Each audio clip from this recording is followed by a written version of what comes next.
Hello, ladies and gentlemen. Welcome, welcome. How's everybody doing? Huge.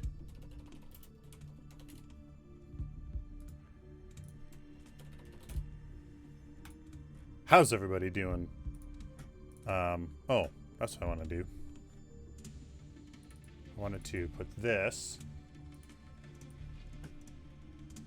into here. That's what I wanted to do. Yes. Yes, that's what I wanted to do. There. Display capture. There we go.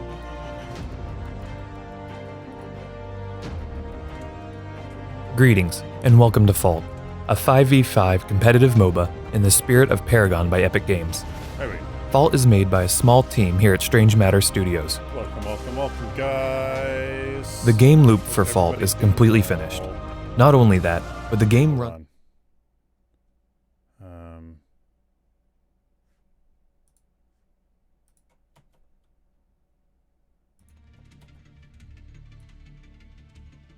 There we go.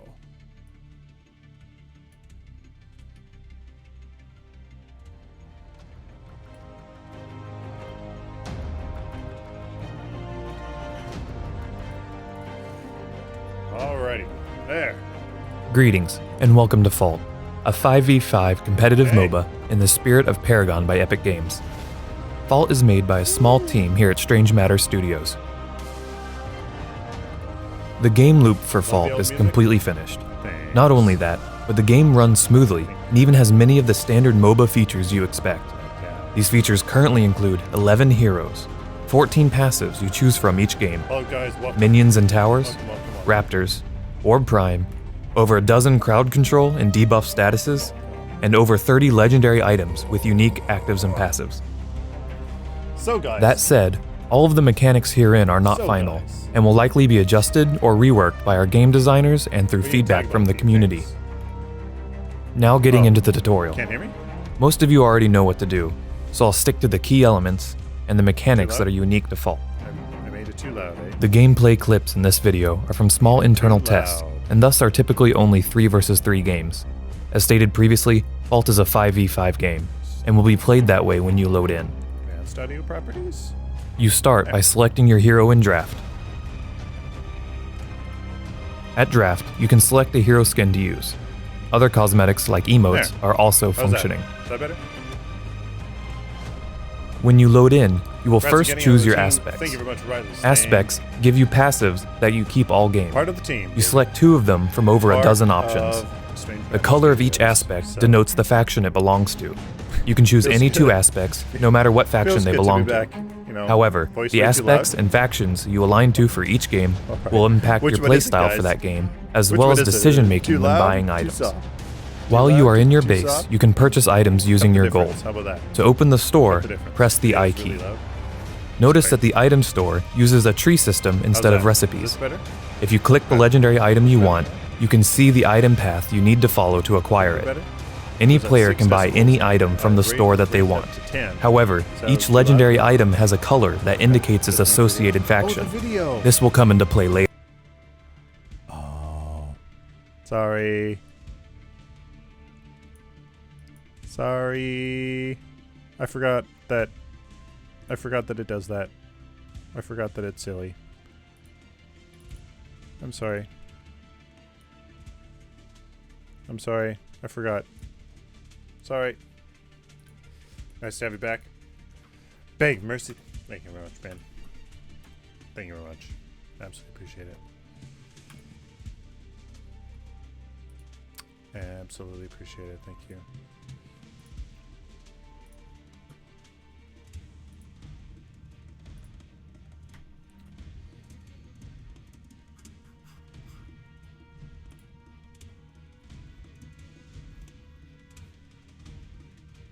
All right.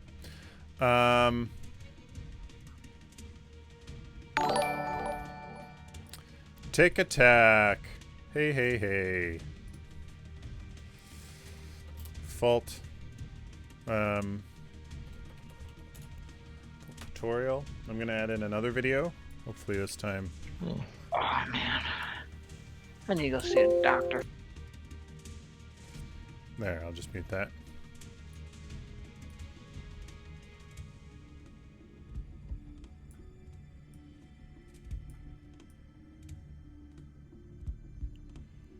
There. Okay.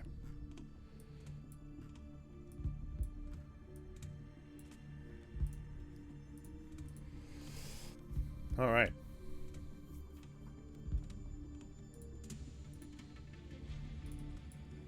Nope.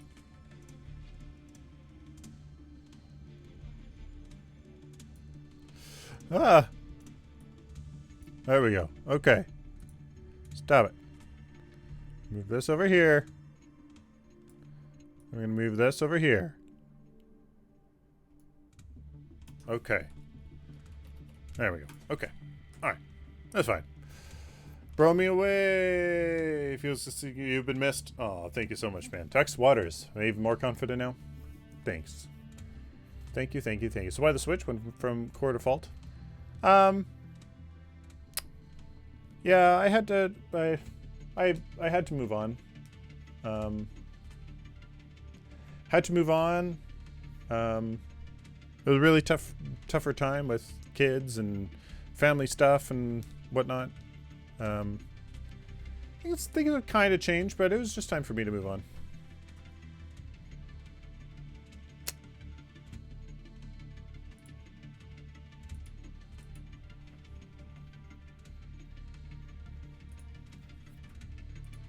So.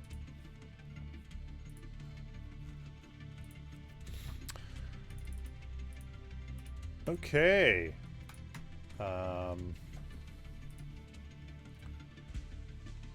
Why not go back to core?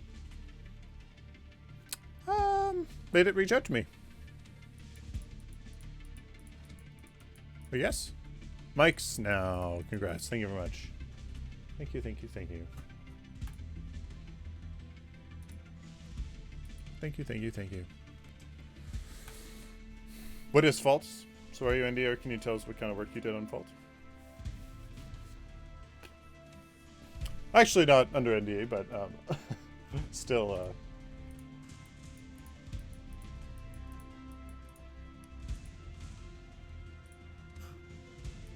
but I will be the kind of the hero guy. I'll be the developer kind of in charge of the heroes. So, yeah.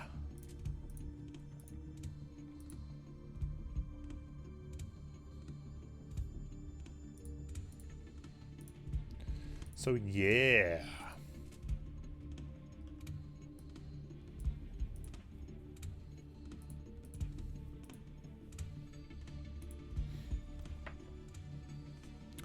So, something I did want to do was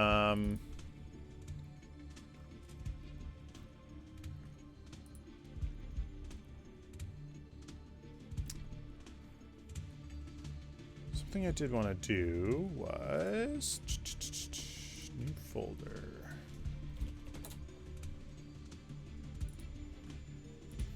Immerse yourself into these heroes. Thank you. How would you fix Wukong? Oh my goodness, Wukong. Wukong.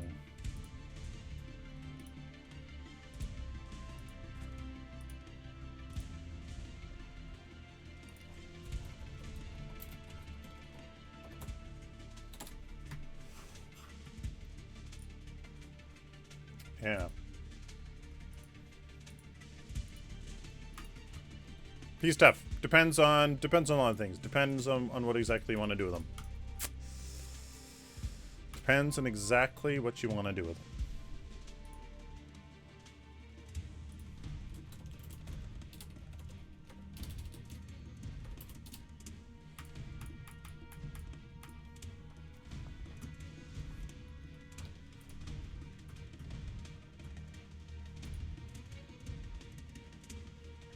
All right. So, let's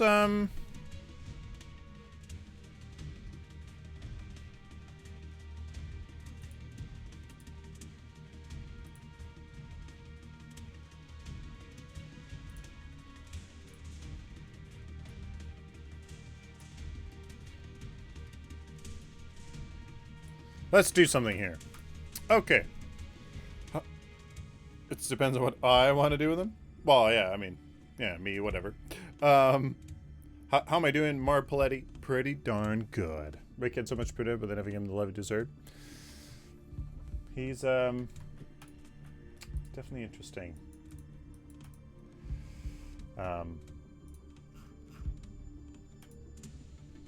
Yeah. He's yeah, really depends. Fringe is in stream. Fringe doing amazing work. It's absolutely amazing.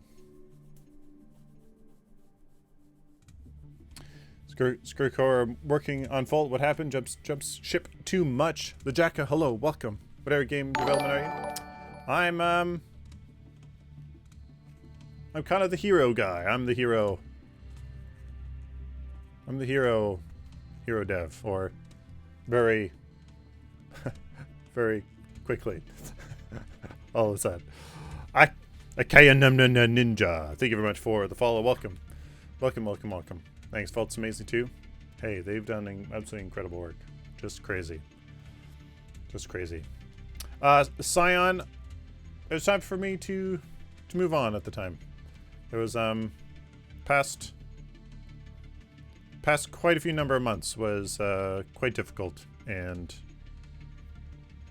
I just needed to move on. Need to focus on some other things. So, yes, I'm kind of the hero side guy. So, guys, we are going to. I want your input.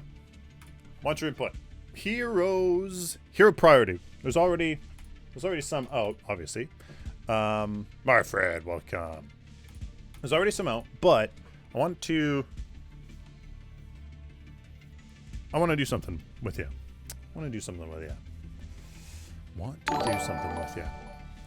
PJ Depiada. So. What I want to do is this.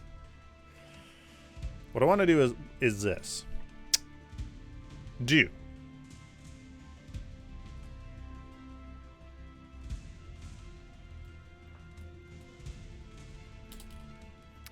is, let's see.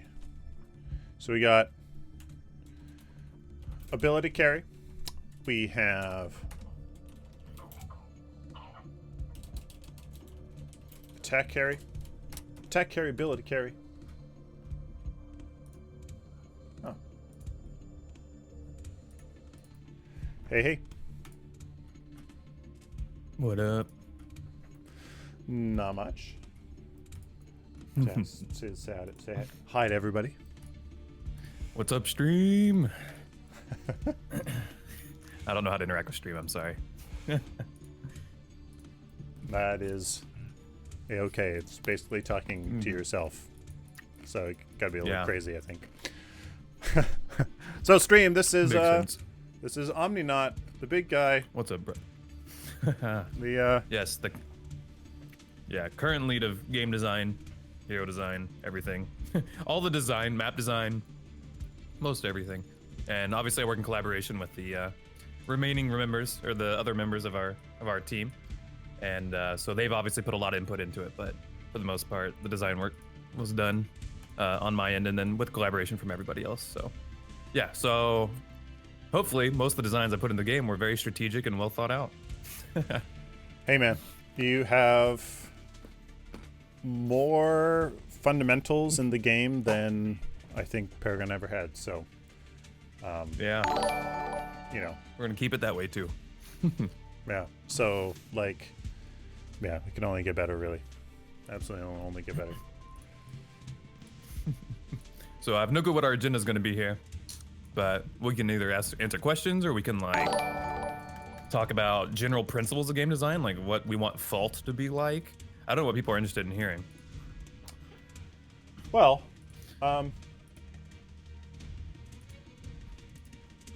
guess I would prefer to tell you about things not that first thing, but everything else. yeah, so I don't know. Base already making a spreadsheet. Tic tac. Yeah, pretty much. Yes. Richter in the game. Hey, Richter pull heroes pretty fundamental in a MOBA, so it'll be probably pretty darn quick, I would say. But yeah, we have a roadmap too. Depends. We've got a list of heroes. Yeah. For the remainder of this year, which hopefully we get to those. We ought to, assuming we get a stable build here in the next couple weeks. Yeah. And then we have some heroes picked out for early next year as well. But after that, definitely we're gonna be like listening to the community, and we can change it too. It's all tentative, so we'll see exactly what it ends up being, or which heroes we end up choosing over the next couple months. Sergeant Smokey, you ever get contacted by Microsoft for an Excel sponsorship? Yeah. The only person that... Google or Microsoft? Yeah, that's. I'd rather have Google Sheet sponsorship. Not gonna lie. Yeah, Google Sheet sponsor. Well, if they added more functionality, probably go with Google Sheets. But yeah. Yeah, you do have to be a little trickier if you're gonna use Google Sheets. Yeah. But it's good enough for most things. So, do you want to talk about base hero system stuff? Yeah. So I guess the first part, the movement speed. I think. Let's see. Come on, Fault. There we go. Preparing to launch Fault. Come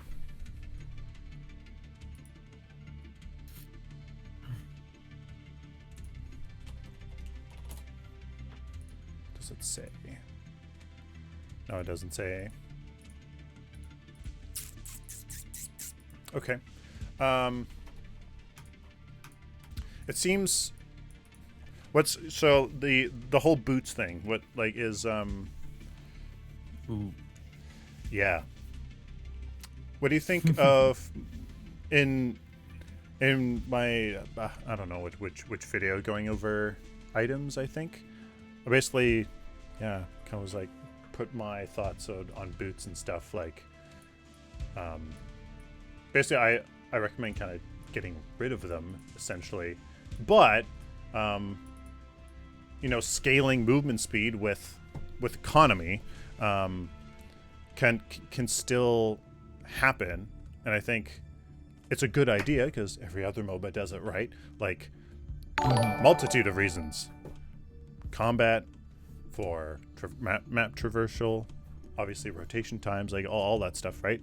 Helps incentivize laning and punishes dying, all that kind of stuff. So like I think that's good, but like I almost feel like there's kind of a double-edged sword in three and in a shooter MOBA where that affects combat, right? A ton, much more so for us due to melee heroes, right? Having to like everybody can move while still attacking, but that's much more sensitive, and then the attack field, like the feel of combat, right?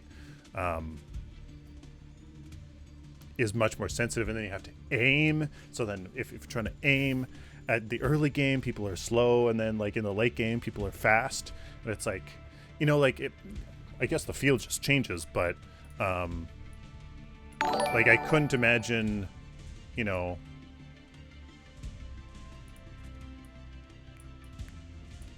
character movement changing in like, Call of Duty, which I know it's a totally different game, but still like the shooting aspect, right? Like, right. Can you imagine like that changing over the course of the match? It actually makes me think of Titanfall. I was a big fan of Titanfall too. Ooh. Like a really big fan. And movement in that game is king. Like the faster you're going and the better you're tracking while you're moving around. Actually, like, the far superior you are, as far as your ability to dominate the map. And I actually, like, I don't know, obviously I love that game, but that's a good example of how movement can, lead to skill expression. in a first-person shooter, and the kill times in that game were pretty fast. And so yeah, but things like Call of Duty, I don't know, people expect people to move a certain speed a certain way, and I don't know if there's classes that move different speeds. But I think that movement, when done well, can reward skilled players and allow for skill expression in a way that, setting like an even playing field would disallow. And especially if people decide not to accept movement, as they decide not to invest their economy in movement speed, then how are they rewarded and or punished? Punished for that decision. Like in League of Legends, if you're in bot lane, dual lane, and your opponent has a brand support, it's like AoE burst caster. If you don't buy boots, you're gonna get hit by everything. Unless you're like a god. And so, buying boots in situations like that is a strategic decision to help you win lane. It's an investment of economy to hopefully preserve your life, and then theoretically win lane. So, Is that a way we want like players to express their skill? You know what I mean? Yeah. Like, I think we've even already seen it in a third person MOBA that's already complex and hard already. Like, you know what I mean? Is it too much? Is it not part of the game? Like, is it almost not a part of the game that we you know what I mean? Yeah. So I think coming from the Paragon background, unless you were part of Legacy with the travel mode, you're not accustomed to having choices of movement speed. Maybe there was an item or something that gave you a speed boost of some kind, but if you don't remember that, then you're not used to it. So being introduced to that again might be off-putting for some people, and maybe a little change is bad type mentality. But you look at all the successful MOBAs, and they do all have it. Even games like Smite, where you do have to aim your attacks, kind of, it's Smite, but you have to aim your attacks. Yeah. Even they've got boots. So I think that the precedent set by other successful MOBAs, that's true, really makes a good argument for that. It's a smart thing. Granted, I could be totally wrong. I haven't watched competitive Smite play. Maybe no one buys boots, or everyone has to buy boots. And I don't think we should make a situation where everyone has to buy boots. We only have 5 full item slots that people can build into. So if one of them has to be boots, then people only have 4 item choices. And that's still a substantial number in my opinion, but I would hate to enforce that you have to buy boots. Right. So I want it to be a strategic decision, to win a lane. If you're laning against, I don't know, Richter, like maybe you would need boots just to protect yourself from the pools and, from his ultimate even. Keeping that distance is important. And keeping your fancy feet on.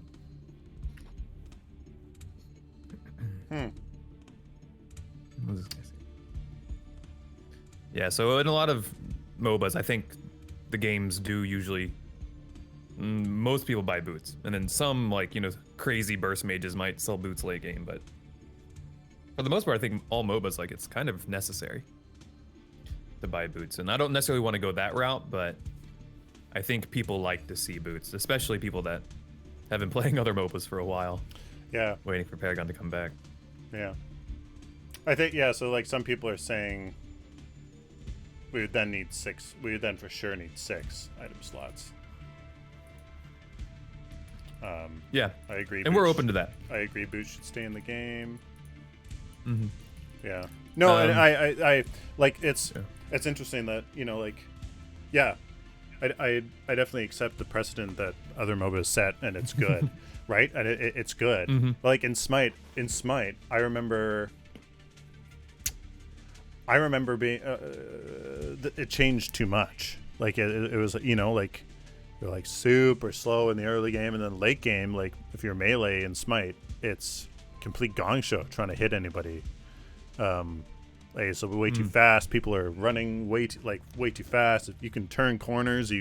Like it just and then so it didn't feel good. I think that's maybe like the fundamental part of it just like doesn't feel good. And I think that was the like Paragon. It just there was nothing, right? It was just Decker, 640 movement speed. That was that for the rest of the game. Yeah, and it felt good. Like, and you know, so it, and then that's kind of like, yeah. So that's why I question. That's why I question the precedent, because it's like, what is that precedent? You know, like, what's it counting on, right? Like, what's it? You know, like maybe, yeah, maybe the precedent doesn't apply, and I'm trying to think through what, you know, maybe it doesn't. Maybe it doesn't. My gut says no. Yeah, I think it's an added challenge as developers, like, and people trying to balance this stuff. That adding boots makes it changes like kind of the whole like environment that we're, you know, balancing in. So I think it adds a layer of complexity there, but I think for the player, I think the complexity is of value, and especially at the competitive level. Like the, you know, the more important decisions players have to make and more impactful decisions they have to make, the more competitively viable it's going to be, as also as the more fun it's going to be, in my opinion. I've loved competitive play in lots of games. Never been that good, but to be a competitive player, but yeah, I want that to be a healthy decision. And for some reason, especially if the competitive community, the high tier players, don't like, you know, or they don't find it fun to buy boots, or they don't find it fun to be choosing between boots and a legendary item, then that's when that's when it's going to require some kind of overhaul. And the current boots, like as far as feedback has gone, it's been very polarizing. It's been hilarious. Like some people hate them and some people love them. Some people say that you have to buy them. Some people say that you should never buy them. So I'm starting to think they're in a pretty healthy spot. Just because that's exactly what you expect from something that's, you know, in a pretty decent spot. But we'll be monitoring it forward. I think the biggest complaint about the boots is that they take a slot, and that they don't offer enough power for the slot that they're taking. Yeah. And to me, that's exactly how I designed them, so I'm happy about that. Like, they're meant to be a cheap early game item, somewhat efficient. Obviously, like, move speed is super powerful, depending on like the MOPA you're playing. And I wanted them to be affordable. You know, a legendary item, it's a quick way to get a rank and a color, is just by buying that legendary tier boot, because that gives you a rank, which gives you a stat in your other, you know, items of that same color. And then late game, I was thinking people will probably sell these. Like, you only got 5 slots, and if one of them's being held up by boots, that's a lot of power you're potentially sacrificing. So they're going to sell boots, but that adds a whole new shift to the game, where when you notice someone's lost boots, you can just run their team down. Like, if your whole team still has boots and there's one guy on the other enemy team that doesn't have boots, you're gonna catch that guy. The difference in move speed is substantial. So I don't know, you're also playing a somewhat risky game, but I also have players who don't buy boots at all and have had a lot of success in our playtest so far. So I don't know, it's a lot of I don't know, I'm very interested in all the feedback we're getting on the boots. Yeah, no, I think I would be interested. So on stream right now, I have Narender's amazing data from version 45, like the latest numbers. So we have Aurora and Sparrow being the highest at 680 movement speed, with Decker at the lowest being 640. The average is 660. I think I would 110% agree. If with boots, movement speed equaled like what it used to be, essentially, right? Yeah. And so the thing is, I'm trying to find. So here's the precedent. So boots in league average 45. Give an average of 45 movement speed. Some give less, some give more. 45, and I think Garen has median movement speed, which is 340. So 340 plus 45 is 385 plus 340. So an extra 13%, or compared to 340, what is that divided by 45 divided by 340? Yeah, 13%. So boots would then, if you do that math, let's see, for the 660 folk, 660, so something divided by 1.13, 1.134, 582. So boots would have to give 582 minus 660, 77. But that's almost what they give now, correct? Yes. Yeah. So our base movement speed is roughly around 610-ish, depending on what character you're playing. And then boots give between 60 and 70 move speed. So roughly 10% more move speed, unless you buy boots of quickness, which scale with the black currently, so they can go even higher. But yeah, roughly. So maybe even a little less powerful, which I think was the safer thing to do. Yeah. Compared to League, and it makes it so no one ends up being any faster than Aurora there. Well, and then this is all predicated on heroes having, you know, this means that somebody like Aurora.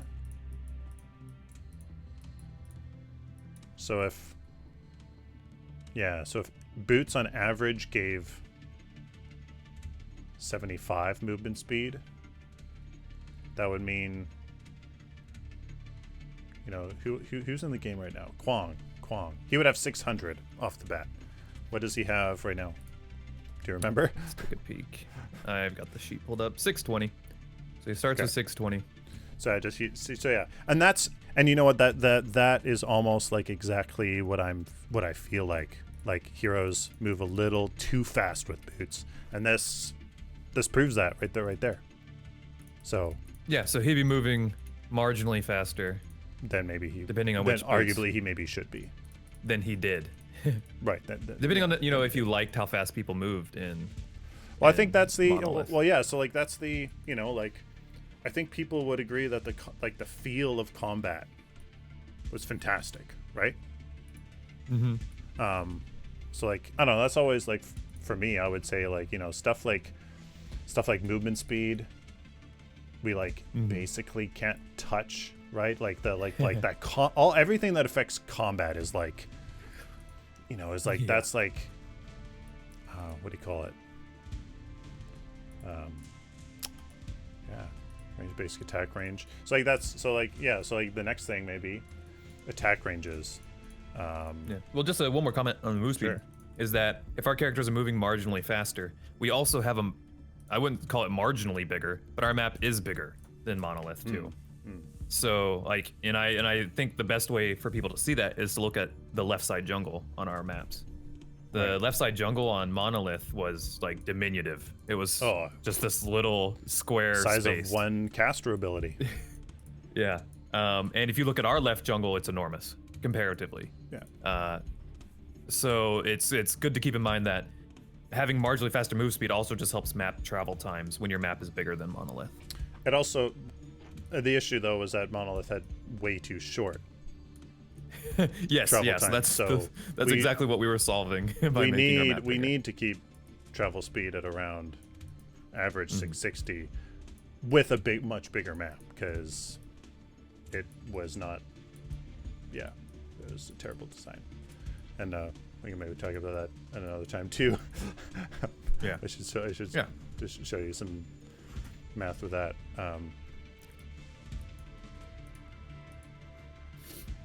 For sure. Yeah. So yeah, in our game you start off slower than basically everyone in Monolith, and then you end up as fast as the fastest people.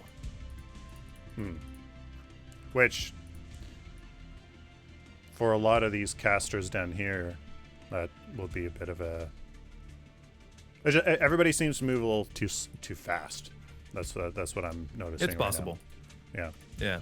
Yeah. So we'll continue to listen to, especially the high tier players, and see what they think about the actual numbers of move speed, and also obviously the actual inclusion of boots at all. Yeah, awesome. Okay, so there's I have some more understanding there myself. Yeah, for the most part, like we made very strategic decisions for a lot of these choices, so things are going to slowly come back to me whenever we actually start talking about stuff. Yeah, no, I'll be that's like great. remembering, oh, that's why I did this and this and this. You know, I didn't exactly write up documents every time I made a decision as to why I did. Yeah, no, it's so that's perfect. It's like Decker 75-ish. Yeah, and this is something too that like we didn't implement move speed as it is, and touch it. Like, and not touch it at all ever since we designed it. Like it's been touched. People used to be moving faster and boots used to be stronger, but people were zipping. So we've already, the numbers we have right now have been tuned slightly based on internal tests before these, you know, just with some basically friends. And but now that we've got these really high elo player people involved and also numerous testers, we're getting much more extensive feedback on it. Yeah. Oh, it's great to see so many people playing. Range basic attack range. That's something I definitely noticed. Is too short.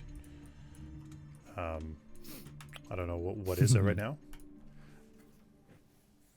So for most carries, it's 1100. Yeah. So that's. It definitely feels. Sorry, 1200. I don't think they change. Yeah, okay, they do change depending on actually what player you're playing.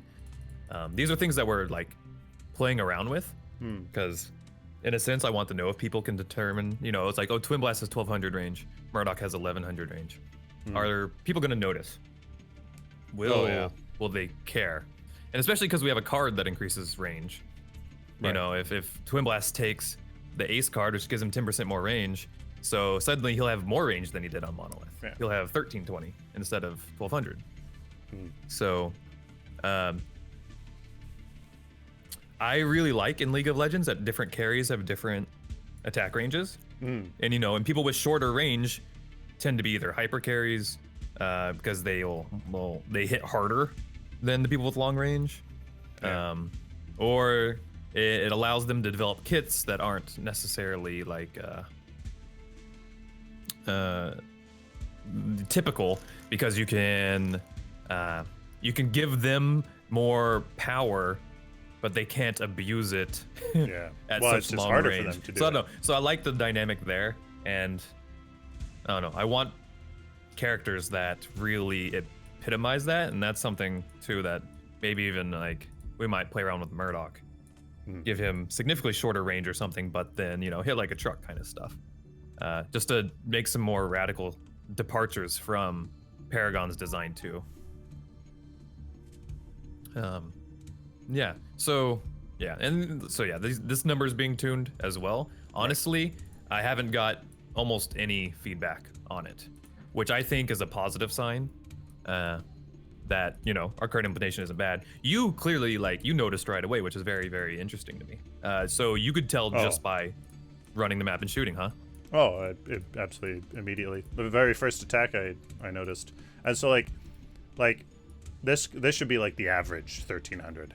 And then yes, like you said, you know, longer range has, you know, more than that. But like casters especially because if that's different, it's going to feel drastically, because we're not changing hero model sizes. We're not changing, you know, movement speed's basically the same. So, you know, combat, all that kind of stuff will feel very different if that's different. Especially 1100, that's more than just under 20% different. It's like average. Well, like casters basically. All casters 1300. Yeah, definitely noticed that right away. And then that interesting. Yeah, that Tick Attack says he noticed. Yeah. Sorry. Because then that affects everything, because your combat size changes, right? How much space combat takes up on the map changes now all of a sudden, which means your map feels a bit smaller combat-wise, making this massive maps feel a bit smaller, rewarding travel time, travel speed. This is absolutely huge. This is absolutely one of the biggest things, because that affects, oh boy, like, yeah, just how big your map is in a sense of combat, and like that, it just has massive. And then this affects tower radii, because, you know, if you're attacking outside of tower range, well then that, yeah, like this, absolutely massive, and it changes how much people need to commit under tower. Oh, it absolutely huge. So yeah, that's a very big thing I noticed right off the bat. And of course, my son chose to not nap well. Yay! I'll see if he. Actually, I'll be right back. Yeah, no problem. So I'll I see guess what stream's talking about. I'll be right back.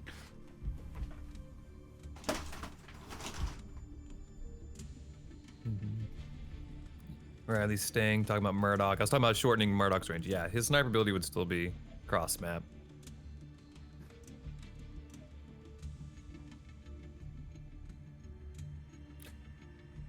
Ooh.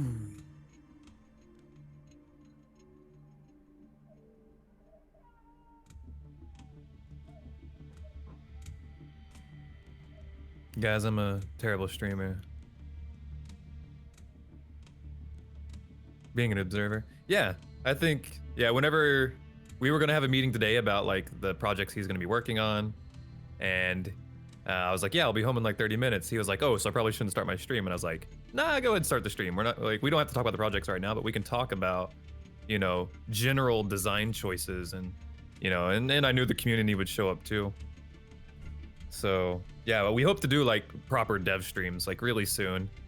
You know, hopefully this weekend, where we'll properly sit down and talk about this stuff. We'll see. Yo, welcome back. We'll see what happens.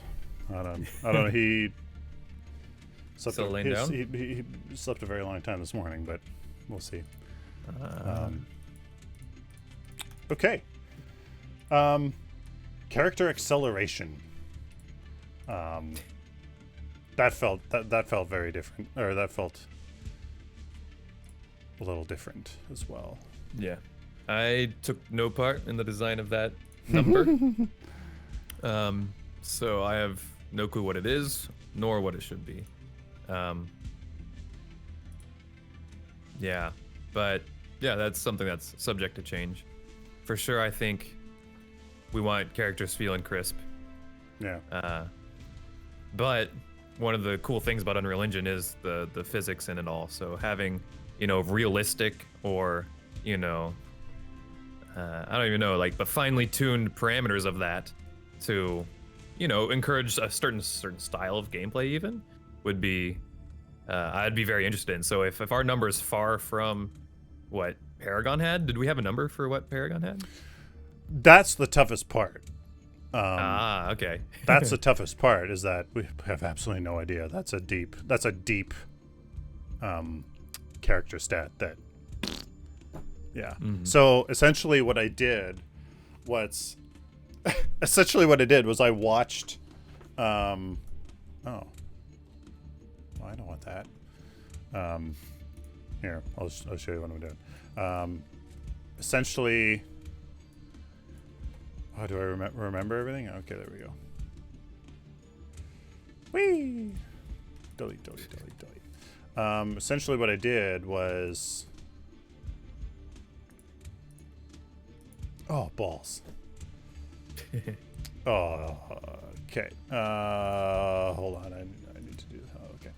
Essentially what I did was I just watched my own content, and watched me go back and forth and forward and back, and just like over a couple hours, like just did that in Engine, and tried to copy. Nice, yeah, and just try to copy and like change it, different heroes, change it, and then they all, you know, they all ended up being. Was it the same for every hero? Yeah. So Yeah. I gotcha. Well, that's something that we can push, and if people think it feels weird, then we can see what the players think. I guess I don't need to show that. And it might be a small change too. Maybe you could describe the extent of the change, perhaps. But oh yeah, I don't think it'd be interesting to see. I don't think it would be. You would notice in that it feels really good. I gotcha. Oh, did I just crash my? What did I do? Okay. Well, anyways, no, I don't need to show that.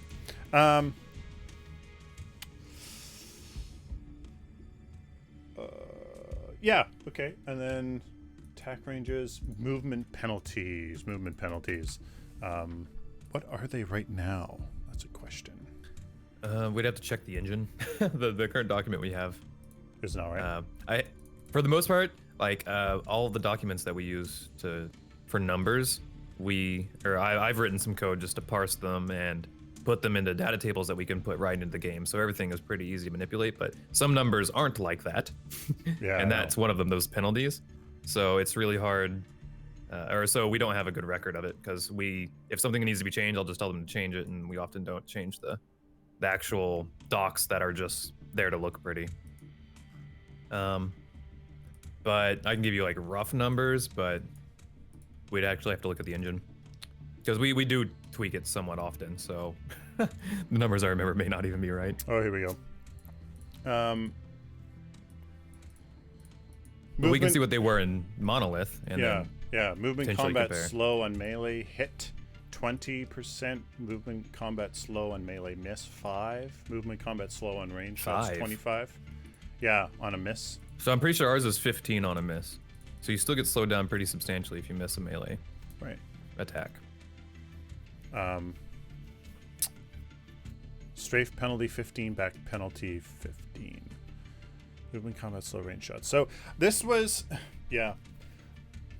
trying to think like in thinking about this, I always, the whole time I played Paragon, always thought that the penalties were actually a bit low. Yeah. In all of my analysis, it was crazy. It was I wish I could recreate it, because I don't know, it was like total like genius moment, where I basically like reverse engineered Smite's combat penalties based on their map size and then on the numbers that we know from Smite. I took that, and then comparing it to League and trying to basically get the same thing. And what I did was I took a hero in League, Sorrow, with average boost 4 to 5 with ninja heavy, I think.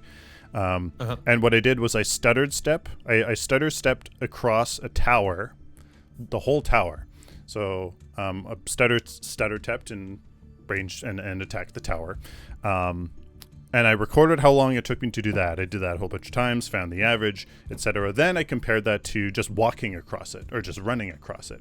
And I compared those two numbers, and I compared that to their movement speed, relative to the size of their models, blah, blah, blah. And then I compared that to Smite, what Smite did. And I got like 39 point something % movement combat slow on range shots. Guess what their range shots are? 40. Like I had reverse engineered, right? Like almost to the percentage point what my Smite does. And I was like, this is why it feels terrible. This is why Smite feels terrible.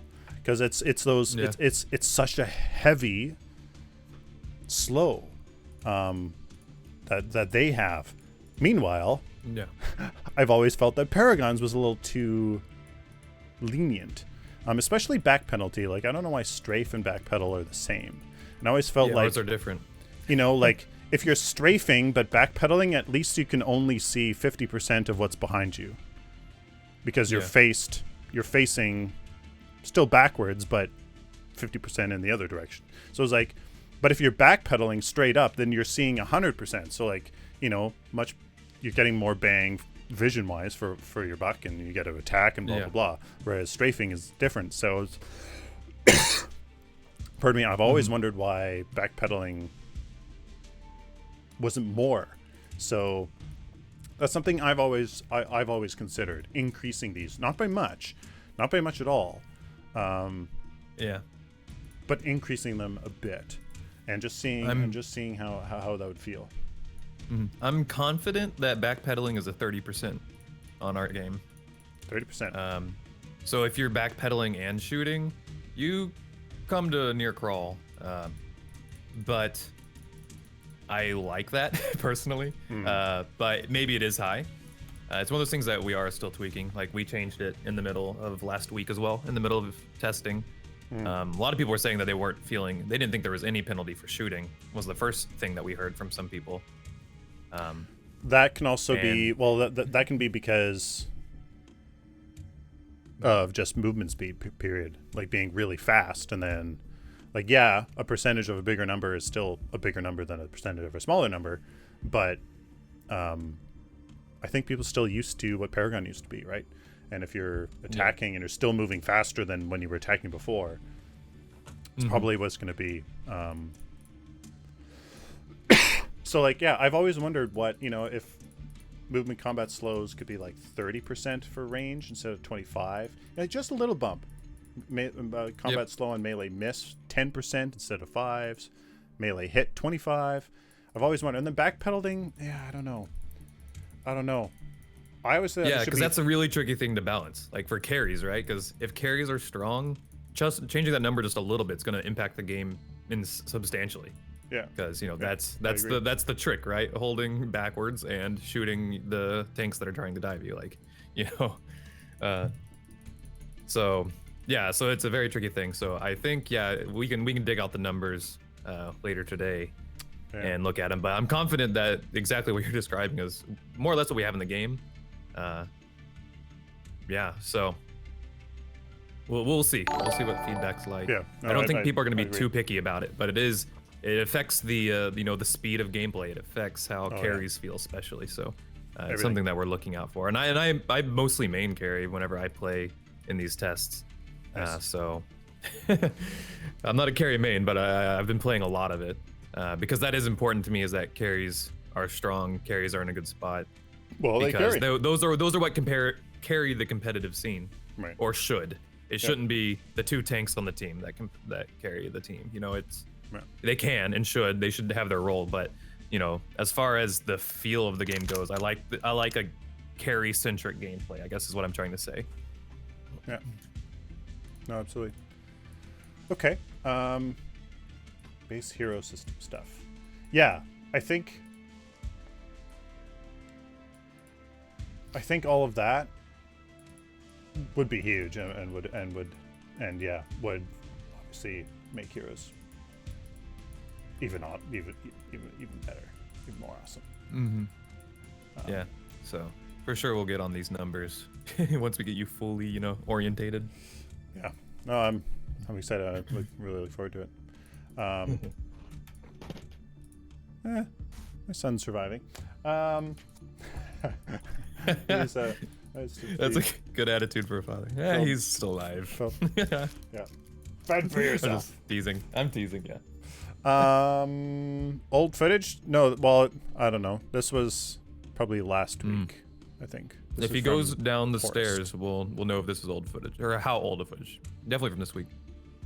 That's old footage. You see that camp? In the corner there? There's like a block in the way, and there's just a random block just on the staircase in that camp in the corner near the tier 1 side lane. And it triggered me to see that in our build, like when we first started playing. Yeah. So it's gone now, but it makes it feel so claustrophobic in that back corner. Anyway, that's how I can tell if it's like the first half of playtest or the second half of playtest. Yeah.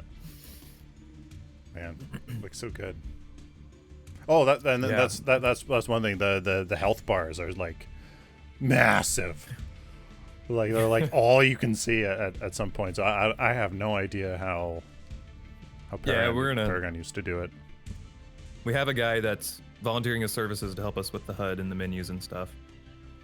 So he's working on them right now, and we have like a first draft of a new HUD, but yeah, it'll be a while before we finalize that and get it in the game. But hopefully by closed alpha, that'll be in. Oh, Elias Norworth. What about camera? Because it feels too close. Yeah, that's really hard. That was one of the first things we asked Sylphin about. Yeah, was like we had trouble tweaking the cameras just right. So that's one of the first things we asked him to do was like, help us get the cameras where they should be. Yeah, that's something that I did for hours on end too, and I actually found something interesting. Most ranged heroes are the same. Most melee are the same, except for the big guys. Yeah, like Narbash here, Richter. Revenant was also a bit different than everybody else, but yeah, I forget. Anyways, so yeah, those are something that they can always work on. And then the pivot point is also different. Is it different than the default? But anyways, interesting. Yeah, that's stuff that we can probably easily modify and see how it feels. Yeah. Oh yeah. Hero development order. Why did I put that? Why did I put that? Oh, yeah. Oh, there it is. It's like Trello roadmap. Here's a roadmap. So 13 heroes. Gideon, Bellic, Countess. So I think everybody likes these first heroes, for sure. Yeah, it's hard to pick bad heroes in Paragon. I mean, there are a few, but everyone is absolutely there's people in love with every single character. Yeah. Oh yeah. And but yeah, for sure we were like looking at the heroes people wanted to see, ones people always talk about.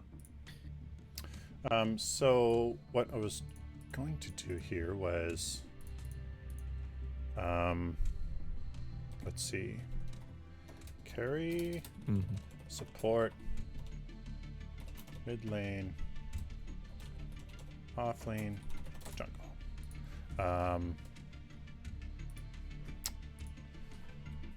So we have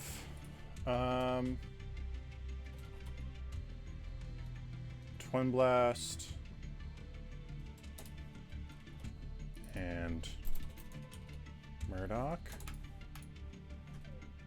I'm just going to wrap this text. Twin Blast Murdoch.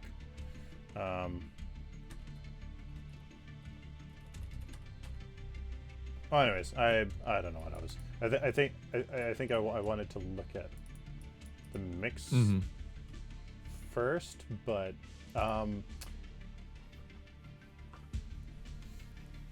next. So on the roadmap, Sparrow's the next carry. Yes. 100%. I think we definitely need three carries for sure. I kind of thought about like Revenant, but I'm like, maybe just get a couple more normal carries out, so to speak, and then throw in a weirder one. Hey, give me 1 second. Sure.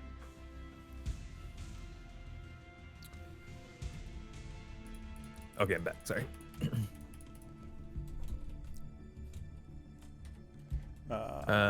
Revenant. Yeah. So. I don't know. I don't really think that's a great idea. I think he can definitely be too much later. Hey. Yeah.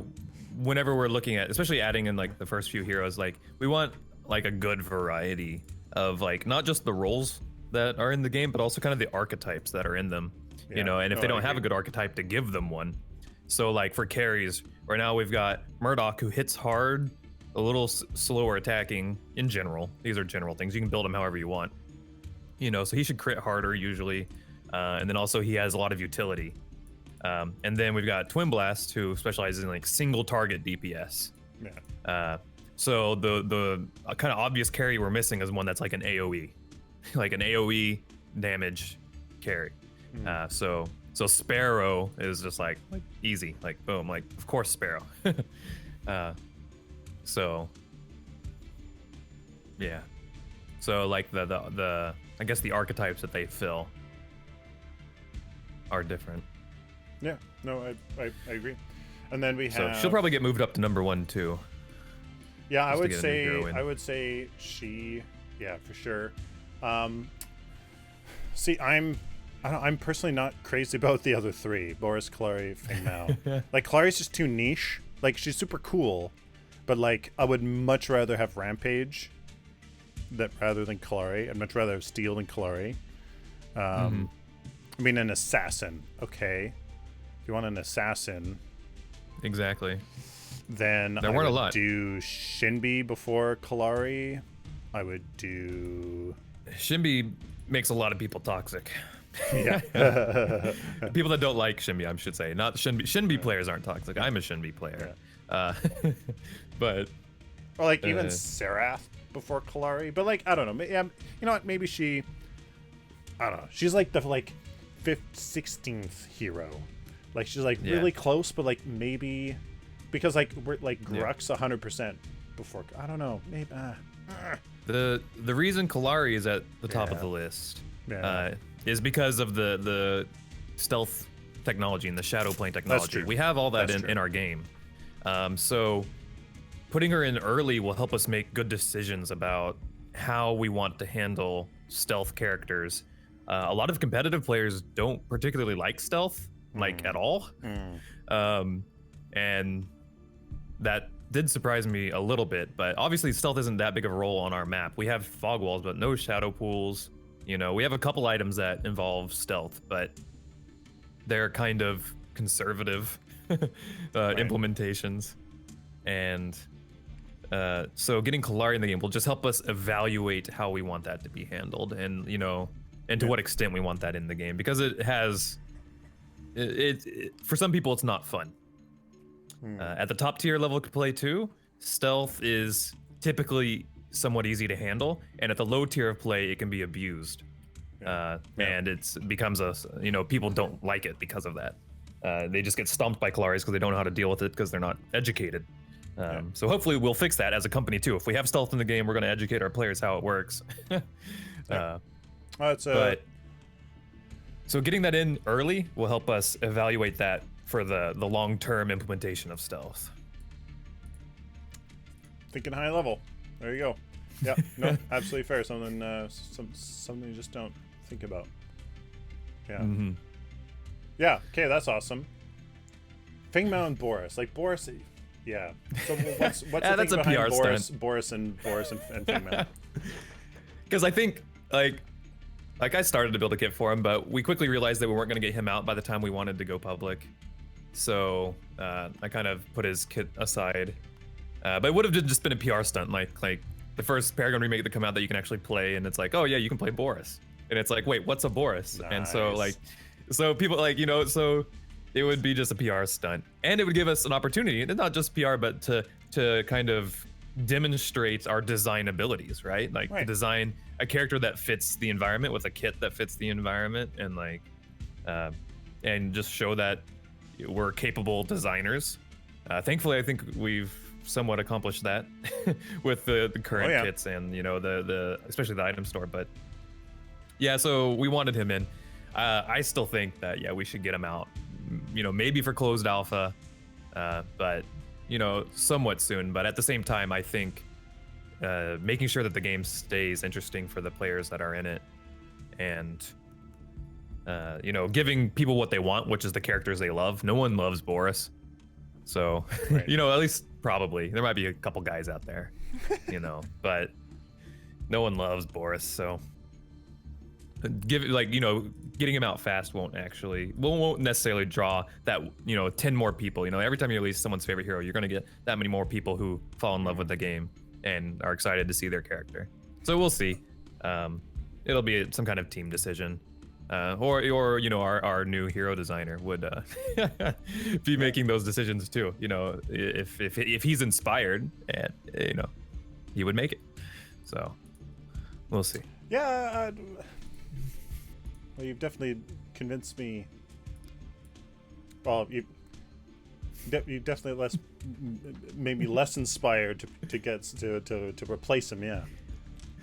Yeah, so it would be fun, right? And then from a game design stance, recreating Paragon abilities isn't so fun. It's just like, oh, you just write out a new description for it and make a bunch of numbers that fit our item system and fit our map. But like, it's not like making Boris. I don't know. You know, I was having a good time doing that. Richter takes Boris spot 2019. I don't know. Yeah, I don't know. Okay, and then Feng Mao. Angel, think for the fall.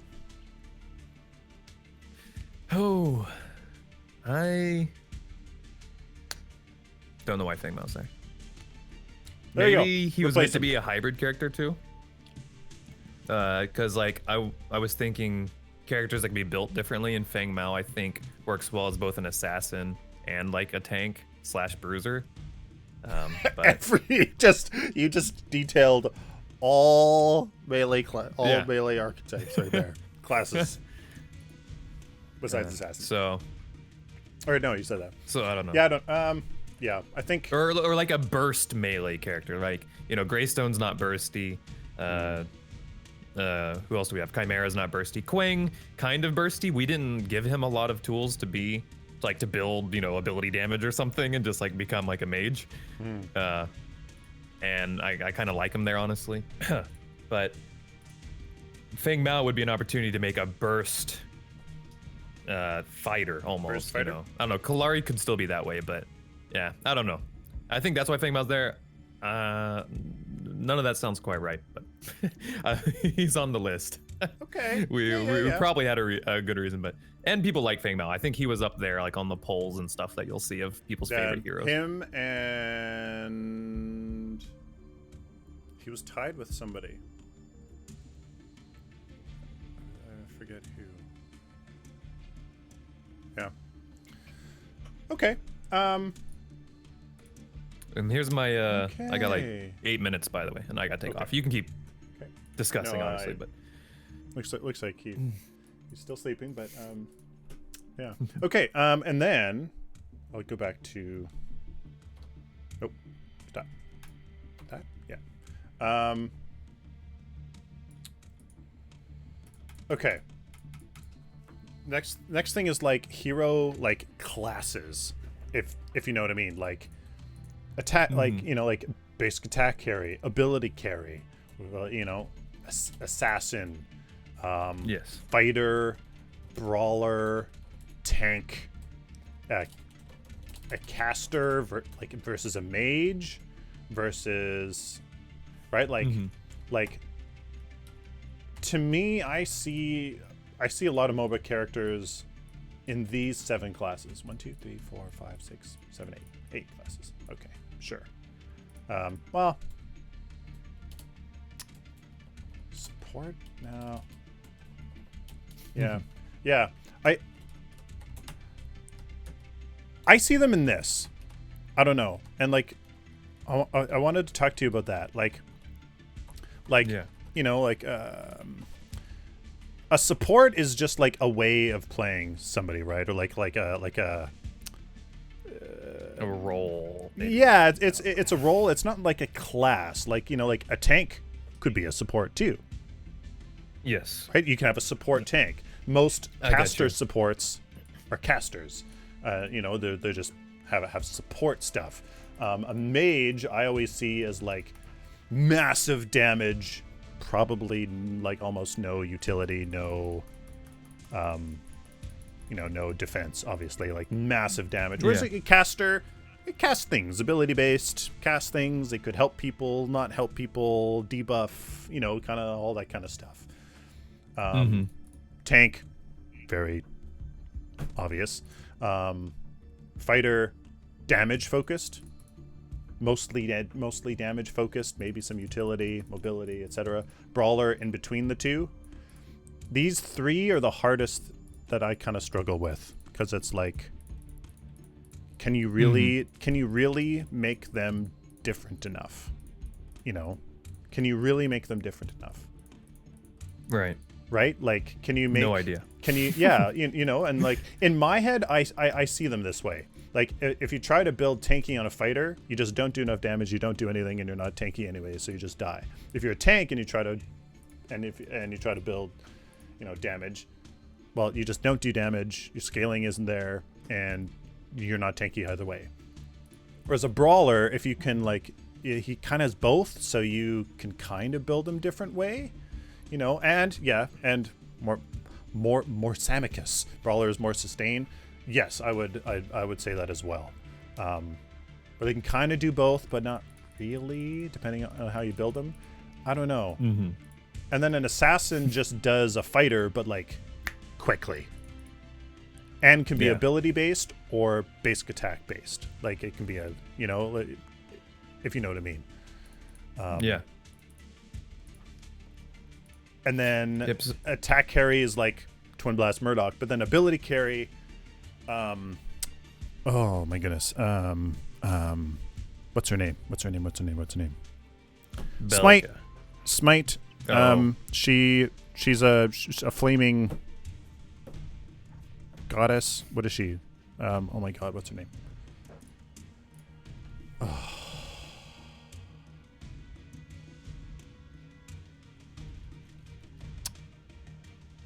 Anyways, basically, like an ability carry just, you know, does lots of abilities. Like a carry uses lots of basic attacks, but they deal a ton of damage. Soul, yes, Soul take attack. She's kind of I don't know, she's kind of more of a mage, but people kind of consider her a bit of a carry too. You know, I don't know. Am I crazy? Yeah. Am I crazy for thinking in these kind of classes or no? No. Yeah, so the first thing I do whenever I was putting their kits together is first I'd pick them a role. So the role that I expect people to say they are when they play the hero. And that would more or less be the things at the top. You know, instead of support, I would put like tank or, you know, off lane might just be fighter or something, but just like a kind of a generic role that they fit into. Yeah. But then right after that, after giving that, I would give it a niche. The niche of the hero, like what, you know, what do they call it? Like power fantasy does this hero give you? You know, like with Muriel, you know, it's a shield buy. You know, you're like a lifesaver who you throw shields everywhere. That's kind of your thing, and there's people that enjoy doing that because it makes them feel powerful seeing these shields appear everywhere. And that gives people satisfaction, you know. Some heroes like Gideon, what's his power fantasy, you know, and it's like this control, I wouldn't say bursty, but like, you know, high impact mage, you know, his Qs hit hard. His ult, if you land it properly, is going to be, you know, a team fight winning thing. So he's like an AoE heavy hitter kind of artillery mage, I guess you could say. And so we do this, you know, Twin Blast, he's a single target DPS, you know, like tanks need to be careful running at him because he shreds single targets down, you know. So if someone goes in alone to try to kill him, theoretically, if he has enough peel and his team is helping him, you know, he will tear apart a single target that's in front of him relatively quickly. So finding that niche for every hero that fulfills that power fantasy, that makes that character unique from other characters. You know, sure, there's gonna be other characters that do high single target damage, but they're going to do it in another way or have it in a way that that feels different, and you know, and you would have a reason to choose between the two. You know, maybe Twin Blast is good for one thing, but Revenant, you know, would be better in a certain matchup, or be I don't know, have other strengths that maybe Twin Blast doesn't. You know, his ult makes him more elusive than Twin Blast, who only has his dash. Yeah, so stuff like that. So to have strategic decisions for picking, so that niche was important. Right. Right. And then if you set that niche, then other characters should not, you know, have the same niche. Yeah. So like,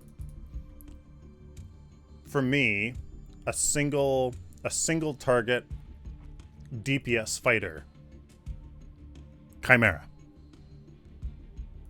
Yeah. Right? Yep. Makes sense. Like, the only thing that's AoE is his leap, I think. Or not even. Oh, that was, yeah, his ult knocks people back, but yeah, that only enforces that's the only thing, right? the archetype instead of, you know, Yeah, being ability carry could have been Revenant if they had, I don't know, been inspired, but like, you know, there was really no good ability carry, really, you know. Right. You know, like, I don't, so yeah, okay. Because I feel like having these classes, so to speak, is like really important because, you know, it gives them a different identity and a different role, right? That you can be like, I don't know, instead of just all the same, or like, you know, nobody's unique, nobody's, you know, nobody can call anything their own, sort of thing, you know. Yep. Yeah, I agree. Like, characters should fit into the spaces, like into niches that a person can find what they want, and live that out, or like, you know, have that play style that they want. And it should be different from other heroes. They should, you know, there should be a reason they love the hero they love. Right. So it'll be interesting to see moving down the line, you know, because there's a lot of kind of like artillery casters in Paragon's lineup. It has to do with a lot with just their kits are not very advanced. Well, that's, you know, like the Fae, Gadget, like Gideon, Howitzer. Granted, they all have like some of them are decently separated. Bit different, yeah. It would be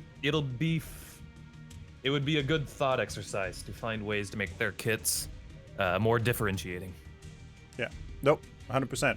And that's the hardest thing because people really like Gideon. You know, Gadget to a certain degree, Howitzer. Not many Howitzer fans, but yeah. Mm-hmm. Yeah. So finding ways to make it substantially different, but in a way that is compelling to the players. That'll be fun. Yeah. Anyway, so I got a split. Yeah, no, that's good. It's been awesome chatting. The next thing is just the balance numbers and data being used. You know, like pre-42 or version 45, you know, like that stuff. And then the hero bounty system, just the, what is that? That's just like the death streak and how much gold bounty you get and stuff like that. Yeah, I think our current one is actually bugged, but we will, we're looking into it. I think assists are giving too much gold.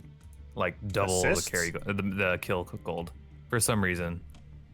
Like it's like the numbers aren't adding up right. So we're gonna look into that. But yeah, so that's being tweaked. But okay. Oh, yeah, sweet. That was yep. a good I got first split. Chat, you guys be nice. Enjoy hanging out with our new hero designer. And a new Sylphin Knight has look forward to joined doing the more round like table. dev streams, more hangouts, and like, you know, letting the community ask questions and see what we're up to in our, you know, our philosophies too. I think that's really important, is that the philosophies of all the design are very clear to the players, so they know, you know, what they're getting into when they support us too. And I think they'll like what we have. Yeah, I 100% agree. And that's why you're here. All right. Yay. Okay, boys, I'm out. Sylphin, have a good one. Thanks, Amanya. Okay. Well, guys, I got to, I go get my son, then we'll finish this off. Be right back.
This is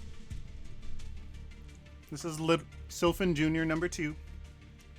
His name is Cameron. Say hi. So, I will have to go. I'll have to go, guys. But we'll see here. Let's see how let's see how fast we can do these. Oh, pardon you.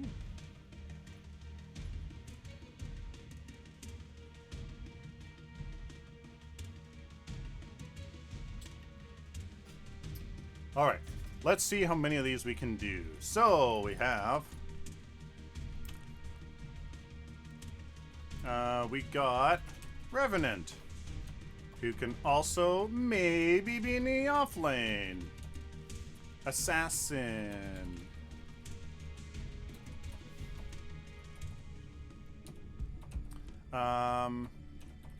We have Kalari.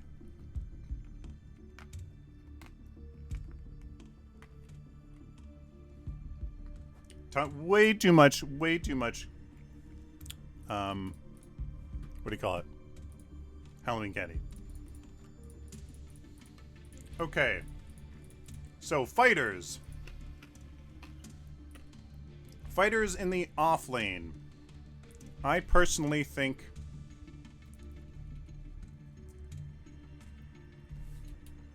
would you really say Kalari is a jungler? I think she should be a jungler. That's what I'm saying. But like really, like she could be here. Attack carry in the duo. It's also Grim.exe. We got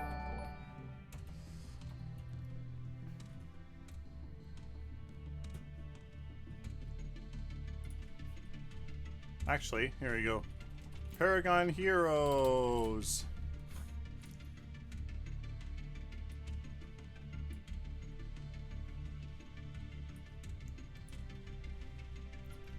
Okay. We got.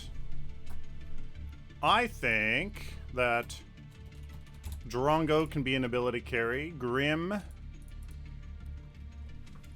can be a cool attack carry, I think.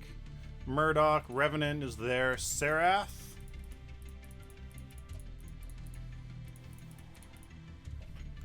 You know, I think she could be.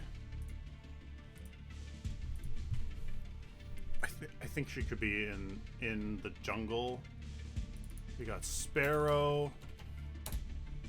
We got Twin Blast. Yin as an attack carry. I think Yin could almost offlane too. I don't know. But Yin maybe and Serath.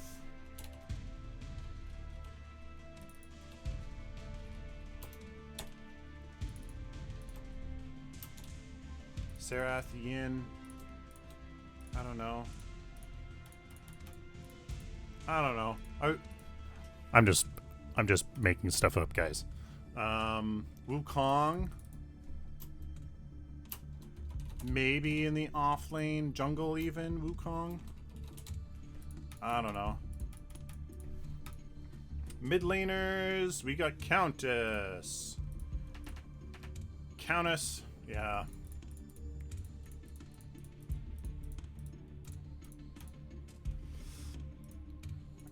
I don't know. I mean, she almost could be an ability carry, but no, she's straight up mage. Countess.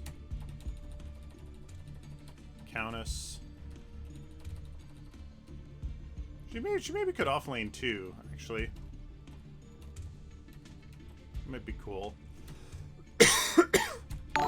Mage. I think Gadget. Gadget could be a caster. Gadget. Oh, Canis being an assassin?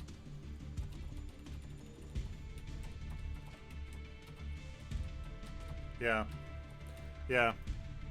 See, that's a thing, like, you know, like, what's the difference between an assassin and a mage? You know? Right? you know. So Countess. We got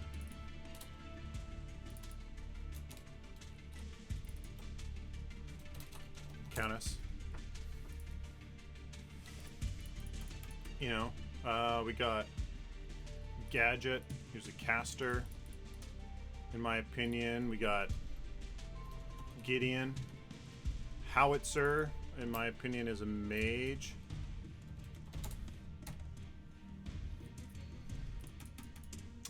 We got Iggy and Scorch.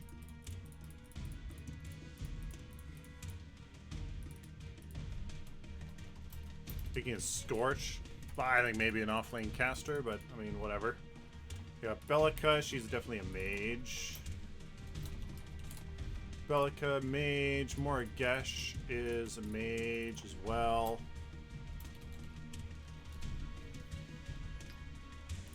Shinbi. See, Shinbi is something else, man. Shinbi. Maybe off lane, maybe jungle too. I don't know.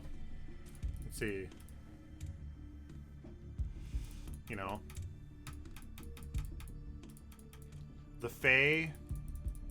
The Fae, I think, is somebody like... I think the Fae is a caster. Fae in the mid lane.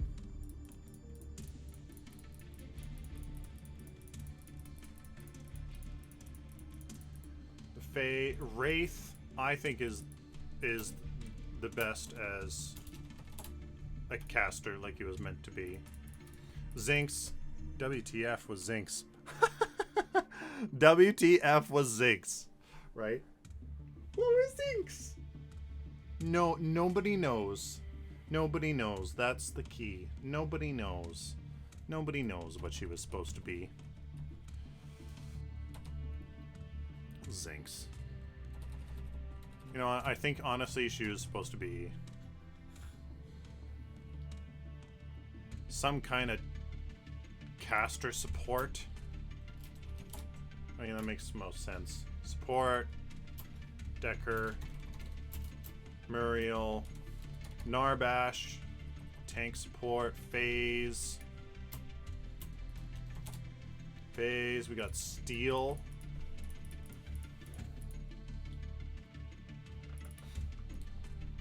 Steel, probably a support. Faye. Yeah, Zinx was something else. I think personally she was probably meant to be a support caster. Just wasn't good. Like I think that's what best suits just her in general. You know, like just her thing. Seriously, Wraith is more of a carry than a caster. I know that's what he turned into. I don't know. I think his, you know, I think his Aurora, I think she should be a fighter. An ability fighter. Countess, already have. Feng Mao. Feng Mao, I think he's a brawler. Feng Mao, Greystone, I think he's a brawler. Greystone against Scorch. We got Kalari. We've done Kwong. Because of his lifesteal. Maybe a brawler. Ugh. Richter.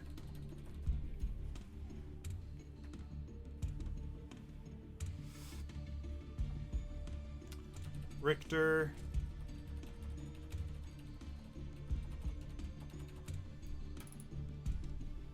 Yeah.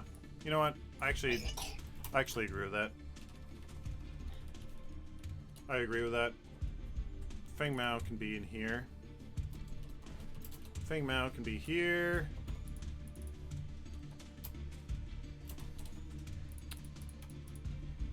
Yeah.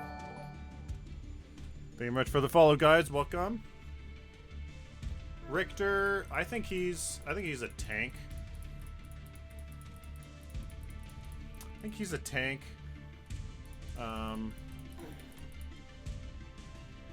Support tank. But like, I don't know. I think he can almost be a bit different. I think he, I don't know. I think Richter. I think Richter can be actually like a. I don't know.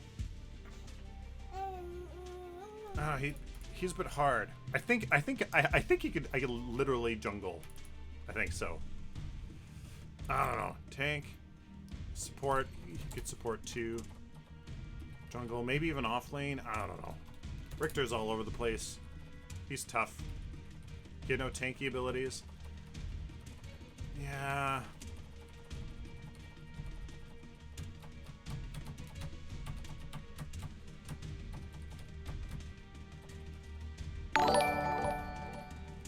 Sakari, thank you very much for the follow. We got Severog, tank, jungle. Easy.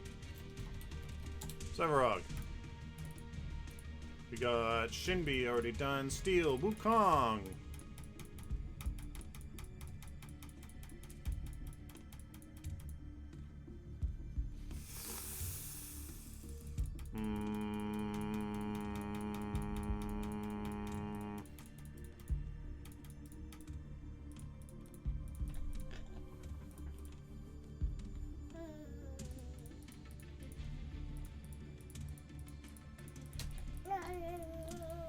Yeah. Offlane or jungle for Wukong, I think.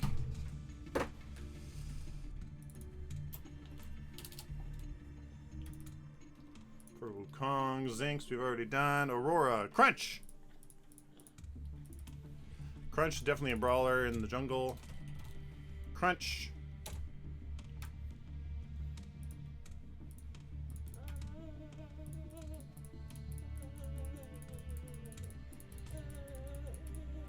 Kind of a yeah. Fangmao, Greystone, Grux.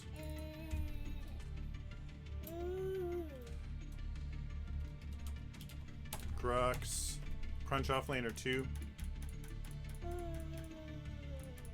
Yeah, maybe. Kwang jungle. Yeah, that's true.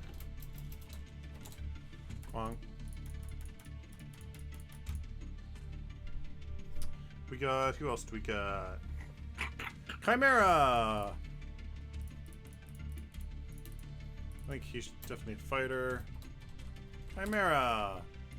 Could also offlane too. I don't know.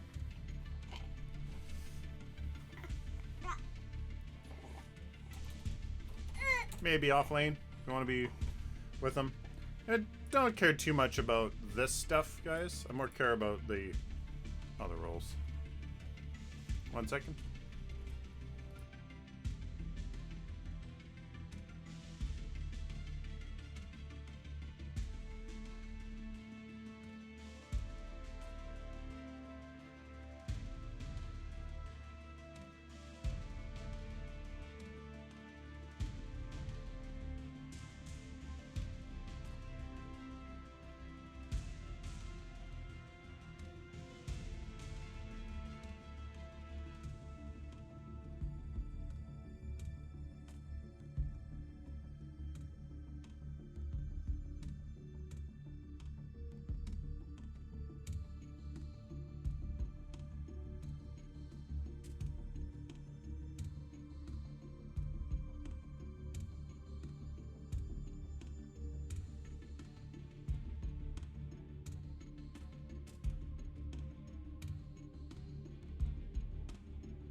All right, guys. Again, I don't really care too much about this. I'm more well, these three. I don't really care too much about these three: mid lane, off lane, or off lane jungle. don't care about these two too much. Well, I don't really care about most of them, but you know.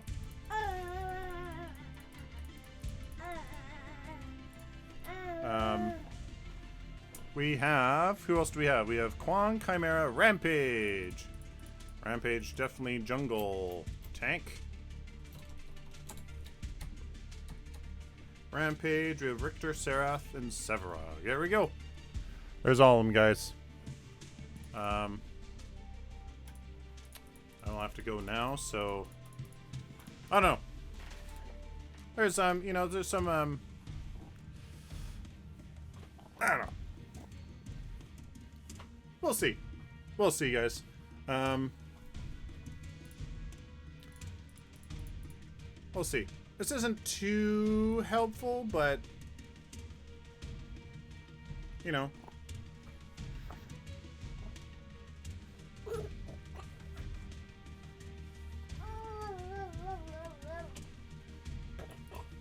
Yeah. You know, so yeah. A good start. We'll see.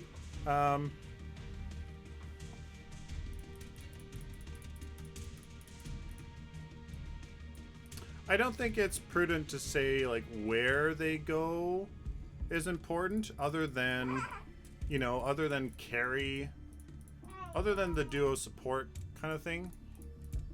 You know? Oh, yeah, Terra! Terra!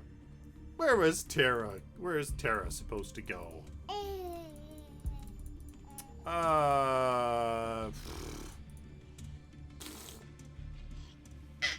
Probably off lane.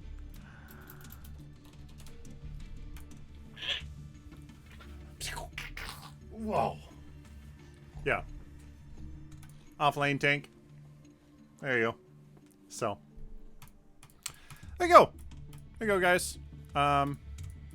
Again, it's not too important. These roles aren't too important. Rather than other than the duo support mid lane kind of. You know, but I don't know. We'll see. We'll see. We'll see. We'll see. Oh, and Boris. Boris, I think a brawler. To be honest, that's just what I sense. An off lane brawler. That's what I feel. You're silly. So many empty spaces. Well, this can't be anything. This can't be anything.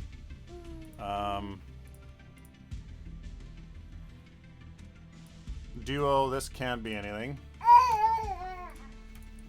Can't have it. You can't have it a sport assassin fighter or a support assassin.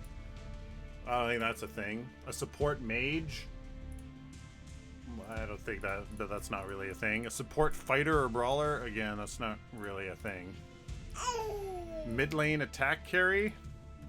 That's not really a thing. I mean, anything is possible. Anything is possible. But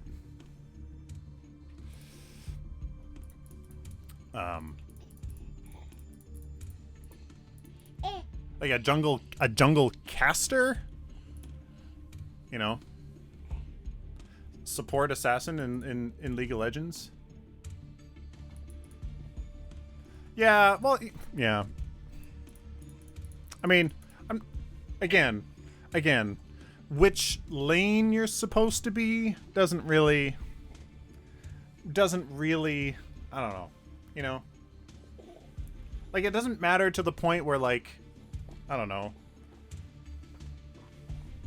I think what's important is knowing that sometimes a mage or an assassin can work as a support. You know what I mean? You know what I mean? But like design wise, you know, I think, yeah. You know, I think it's different, you know. Yeah. Okay. Cool, guys. You know, this is something to cast jungle caster. Yeah. That'd be kind of weird, but design an assassin support. I don't know. Is that really something you want? I guess so. You know. I don't know. See, and that's why I don't think like these. That's why I don't think this map role is relevant. I don't think this role is relevant. You know? I don't think this role is relevant. You know? In fact, let's do this. Copy, paste, delete.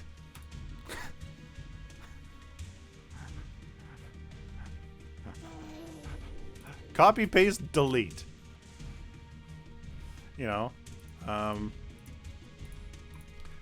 then we'll go damage type, and we'll go, well, not damage type, but you know, like not damage type, but like, you know,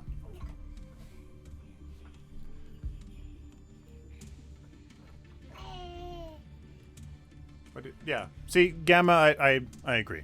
Yeah, I agree. So, yeah, I don't know. It all depends. We'll see.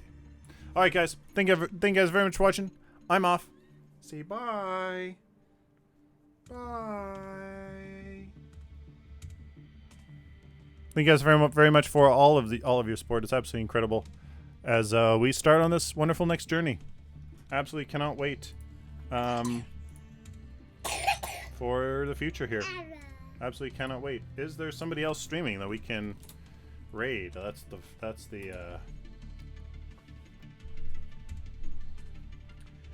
the question. Categories. False. Oh, only me. Following. Anybody else? Anybody else on right now?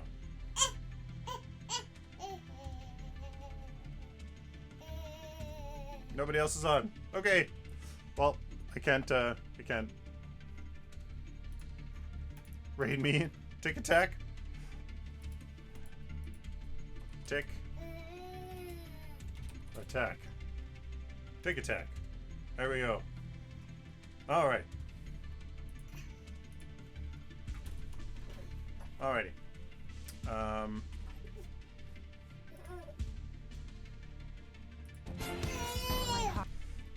Alright.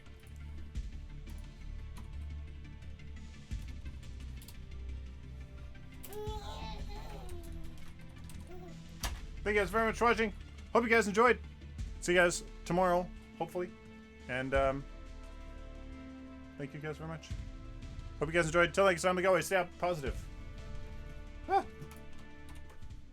And optimistic, guys. See you all. Thank you.